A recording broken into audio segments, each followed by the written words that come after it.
What's up, everybody? Mopar Matt back at it again. And you may notice there's something missing behind me, and I'm wearing gloves. That's because this video is nothing about diecast cars. However, as I hinted in my last video, which I am sorry I have not been able to make another one for a while now, but I've been rather busy. Today's video, as the title suggests, is all about time and money. Nice little play on those words, because it's going to be only about part of my watch collection and part of my numismatic collection, or coins and paper money, for those who don't know the terminology. So what I'm going to do is I'm going to mix things up a little bit. And hopefully this video won't run on for too long, like I tend to do. Anywho's, I'm going to start off with a watch. And although it's by far the cheapest watch I own, it's the one I wear by far the most. Simple digital Casio World Time. I wear it when I'm working, and nice cheap $20 Casio, because I don't want to break one of my really nice Invictas that you're going to see later on in the video. And I do have measurements and stuff for the watches that I'm going to show beyond that one. And we're going to mix it up a little bit here. That should do. First off, in the coin area is, you may remember a movie called Space Jam. And no, I'm not talking about that one with LeBron. No. I'm talking about the first one, the Michael Jordan one. Well, this came in a promo pack. Check that bad boy out. Got the little Space Jam logo up top. You got Michael Jordan, Bugs Bunny, and I do believe that's Taz. Yeah, Taz and Tweety in the background there. I guess you would call this the front or the obverse for the coin. And on the back, you got the Monstars, and showing the score of the game, 77-78. That was a very cool movie. I liked it, as did a whole bunch of Jordan freaks back in the day. Next up, what the heck? We will start with, I'll do another coin, and this is the best condition Morgan silver dollar that I currently have in my collection. But it is also important to note that this is not the oldest coin in my collection. I have yet to retrieve my oldest coin from the storage unit, but that coin is an 1844 large cent. Not penny, it was called a large cent. But anywho's, here's the obverse of that coin, and I don't know if you can read that year, but it's 1897. Yes, you heard that right. 1897. There's the obverse. And here is the reverse, or the back.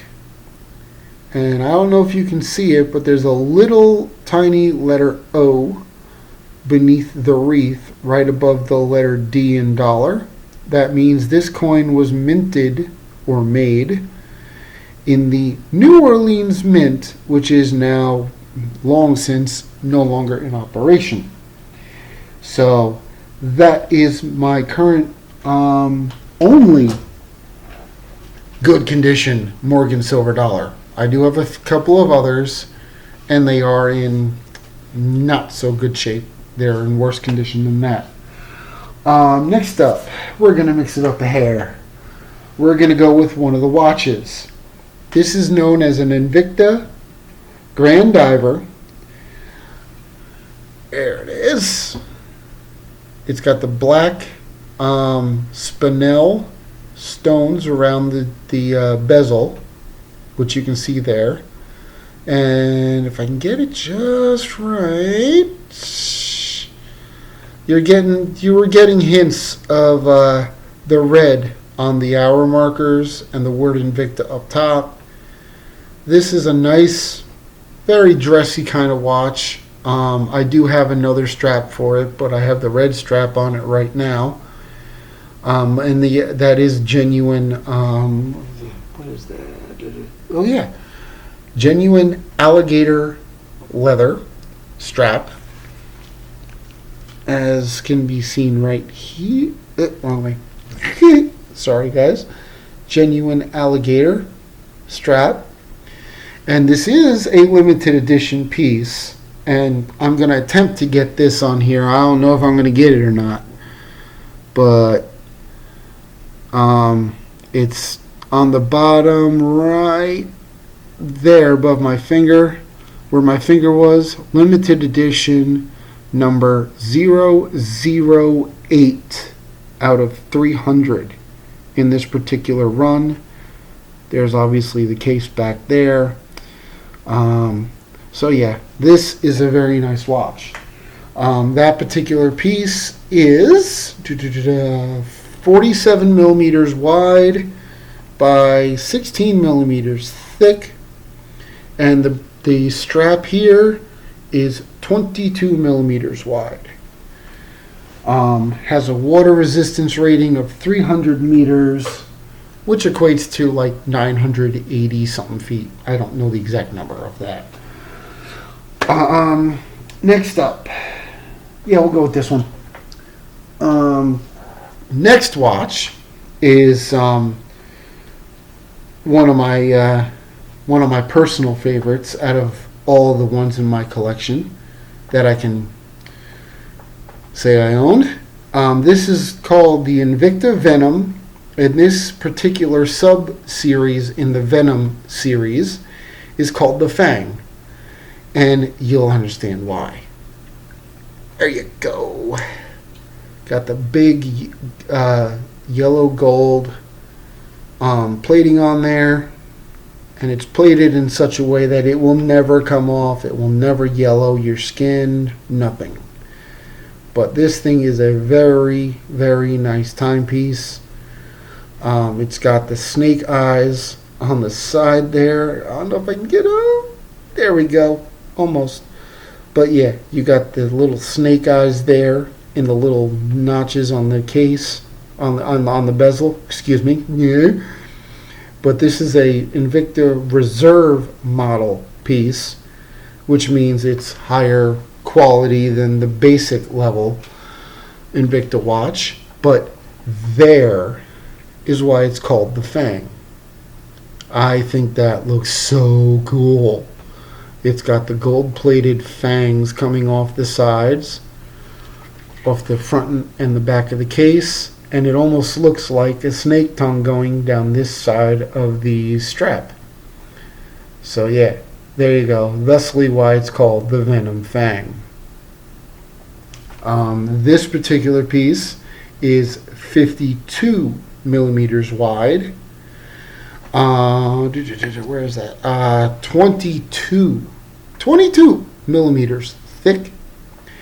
The strap on this part here is 26 millimeters wide, and this is by far the heaviest water resistance in the entire Invicta line at 1,000 meters. So you're talking 3,280 feet water resistance in this timepiece. Now, I ain't ever taken it in water, let alone going down that deep, but yeah.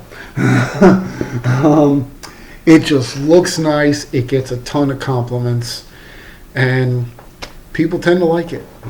Let's go back to some numismatic stuff here. Next up, we have a 2013 series $1 bill that I've been told I could potentially get $20 to $30 for. Because, look, if you can see it, there we go. Look at that serial number. There's only 2 numbers in that serial number. And although it's not in the best of conditions, a 2-number serial number like this can be worth some money. So ever since I found this in Store Change, it's been in this little protective sleeve in my numismatic collection. Next up, we have, I forget the exact term for this particular reason for why I kept this note. It's another 2013 series note. In this case, it's a $20 bill, but the serial number on this one has the 5 9s in it. I've been told that's a pretty rare thing to find, and I could potentially get $40 for this if I were to ever try to sell it. Not that I will. But yeah, there you go. I call it the 5 9 20 for, I dare say, obvious reasons. Next up, we have the one that I got from a store that I'm still not allowed to disclose the exact name of the store. But from what I've heard, a person tried to pass this particular note on as a real bill. And that might be a hint for you if you follow me on Instagram. I'm shocked they even tried to pass this thing as a real note. But this is a Hollywood movie note. Check that out. It says right there on the top, motion picture use. And you can see plain as day, for motion picture use only. And it gets even better. Even better. This is why I showed you that other $20 note. Because if I retrieve it real quick, you'll see on the back here, same thing. For motion picture use only, in copy we trust. Okay, you can see that, right? Here's the back of the real note. Someone tried to pass that movie note off as a real bill. I don't know who it is. I don't care. They are legal to own as long as you don't try to pass them off as a real note. And it's staying in my collection forever. Next up, we got a note that I saved only because of the year of the series that it is. And it's showing series 1969. And if you know me, I love 69 Camaros. So I just had to keep this bad boy. This is a real $50 bill. And right there above M and E in America, it says series 1969C. The serial number is nothing special, but I just thought that little note was definitely worth keeping. And, you know, in an emergency pinch, I got $50. You know, wouldn't be the first time I've been forced to do it either. Next up, we're going to keep on the money train, no pun intended. Start at the lowest denomination.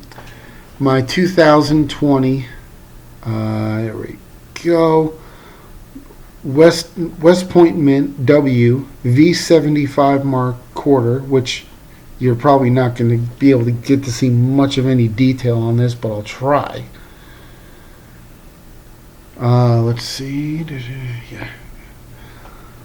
Right below where it says "In God We Trust," there's the W mint mark, and just barely highlighted on the other side of the coin. Let me try it this way. Just about right here next to my finger, there's a little circle with V75. That indicates the 75th year anniversary of victory in World War II. These coins are exceptionally hard to find, and right now, if memory serves me correct, this quarter is worth approximately $60. Next up, we go to another piece that I showed on Instagram, the 1955 Ben Franklin 50-cent piece, but it's the Bugs Bunny version, and you'll have to go on Instagram to see why. But there we go. There's the obverse of the coin. If you can see it, come on, work with me here. There we go. There's the obverse. Sorry. There's Mr. Franklin right there. And the Bugs Bunny factor is, although I'm not going to be able to get it on, excuse me, although I'm not going to be able to get it on that camera, is there's a die error when they strike the coins at the mint. They use two dies to compress the metal like this, and there was a crack in one of the dies, or I think it was a couple of the dies. But yeah, it looks like Ben Franklin has some Bugs Bunny teeth coming off his upper lip. And what the heck, I'll show you the reverse or the back side of that coin. Right there. Got the Liberty Bell. This is a very cool piece. This piece is also worth about, I think, $50 right now. Then another piece I showed on Instagram, my 1922 peace dollar. This has been on my bucket list for a long time. I wanted a peace dollar in my collection, and I looked around, and I couldn't afford the really high grade ones because they're worth a ton of money. But there you see the American Eagle on the reverse.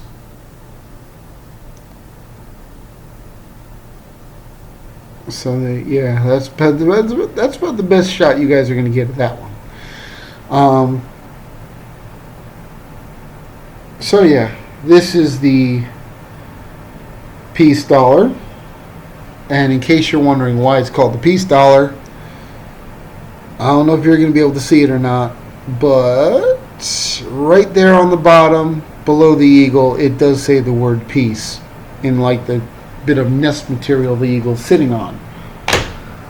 Next up, we're going to go back to the watches. I've showed you the Grand Diver, my work watch. I've showed you the Venom Fang. Let's go with this bad boy.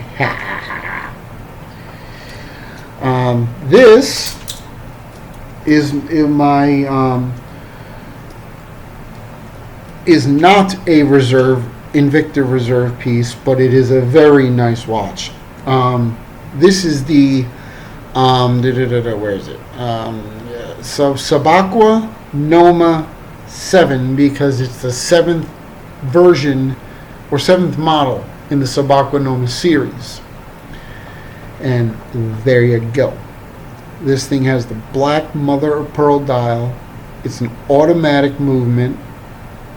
And if I can just get this thing to cooperate.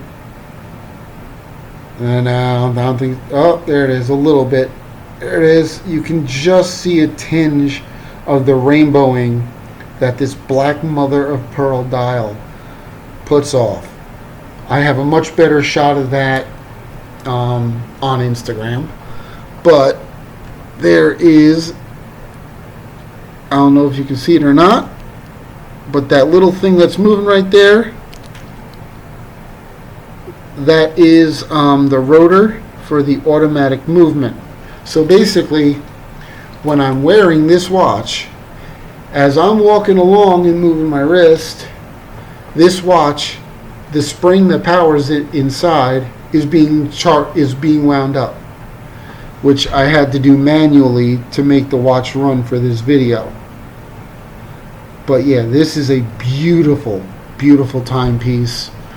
And the details on it are crazy. I mean, on the bracelet here, you look at all the little, like, almost dragon scale look on the center of those links for the bracelet. And I don't know if you're going to be able to see it too well, but the white dot up top here, right below where my finger is, has a little picture of a dragon, which is the symbol for the Sabakwa Noma line. You got the dragon scaling on the edge of the bezel, which you can see there. And another feature I like about this piece is the blue tone on these side pillars for this case. Makes the watch look very cool, and I got a ton of compliments the one time I've worn it so far. And last but not least, considering I'm watching the time go away here, last but not least for the watches is my Invicta Sea Hunter. Now this is the biggest watch. Well, this is one of the two biggest watches in my collection because they're both the same size as far as case diameter. Oh, and I forgot to mention, the Sabakwa Noma 7 is 52 millimeters wide, 19 millimeters thick, and the bracelet is 27 millimeters across, and has a water resistance rating of 200 meters, or like 650 something feet. Next up is the Sea Hunter, known as the full-size or grand edition, because it's the largest in the Sea Hunter line. But is this big bad boy with the real carbon fiber dial. You got on the top here, below where my finger is, that's an arc that has a little pointer that shows the day of the week. And on the bottom of the dial, you got right above my finger there, although I'm probably not going to be able to get it too well, is the date window, and this is a chronograph movement, or basically a stopwatch. This is a big watch. We're talking 58 millimeters across, 22 millimeters thick. There goes the propeller on the end of the crown, as is signature with the Sea Hunter line. And the bracelet, or should I say the strap in this case, is 27 millimeters wide. This has a water resistance rating of 200 meters. I'm sorry, 300 meters, excuse me. And the bracelet, I do apologize, the bracelet is 30 millimeters wide. This is a big, heavy watch, but it gets a ton of compliments. I will tell you that much. This thing is nice, especially that real carbon fiber dial in there. Very cool. Next up, trying to get things wrapped up here, is the first of my two Silver Eagles, going back to the numismatics, and then I'll wrap up the video. This was produced, as you're probably going to be able to read, at the San Francisco Mint in 2013. It is graded, I should say, at MS 70, which means Mint State 70. That means it is in absolute perfect condition, and it is worth the most money.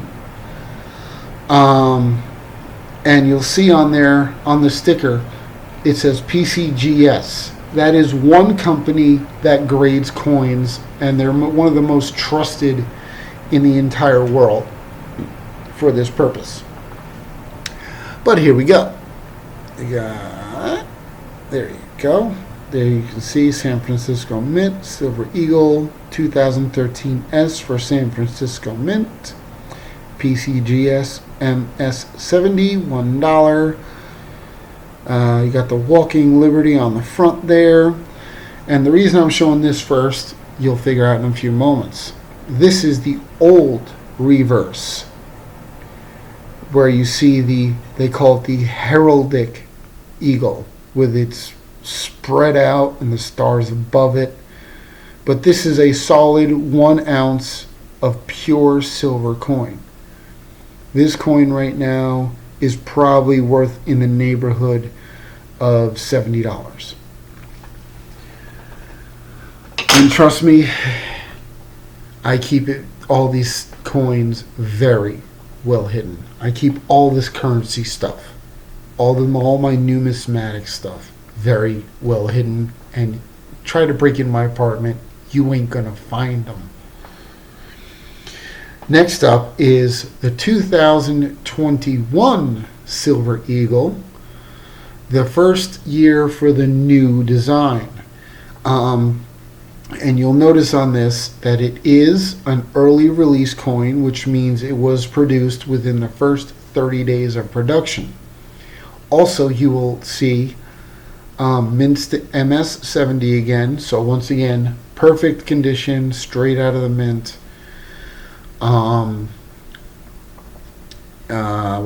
So it's as high a value as you can get for a 2021. And this coin was graded by NGC, which is another of the very highly trusted coin grading companies out there. So here we go. There you go. Once again, you got the Walking Liberty obverse. There you see the whole label. 2021 Eagle, Eagle Landing Type 2, because the Type 1 has the heraldic design, which I already had one of, so I didn't want.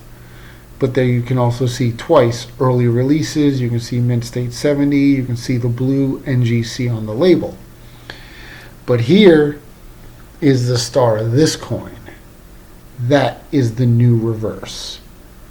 The Eagle in Flight. I had to spend a decent amount of money on this bad boy. I think I spent close to $50 on this coin, but it's worth more than $75. I am not going to say how much more, but it is worth more than $75. So yeah, once again, 1 ounce pure silver. It's also important to note that the 2021 Eagle was produced at the West Point Mint, which normally only makes very select collector grade coins on a regular basis. So that's it, guys. I'm approaching half an hour unintentionally.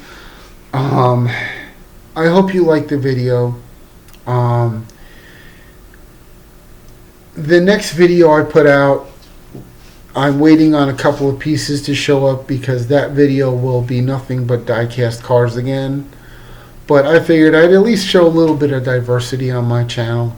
I'm also thinking of doing a video of a few of the pocket knives and other knives I can gain access to at this point, because some of them are still sitting in storage. So thank you so much for watching, and I hope to have another video out soon, and I will see you all guys. Tongue-tied. I will see you guys later on. Bye.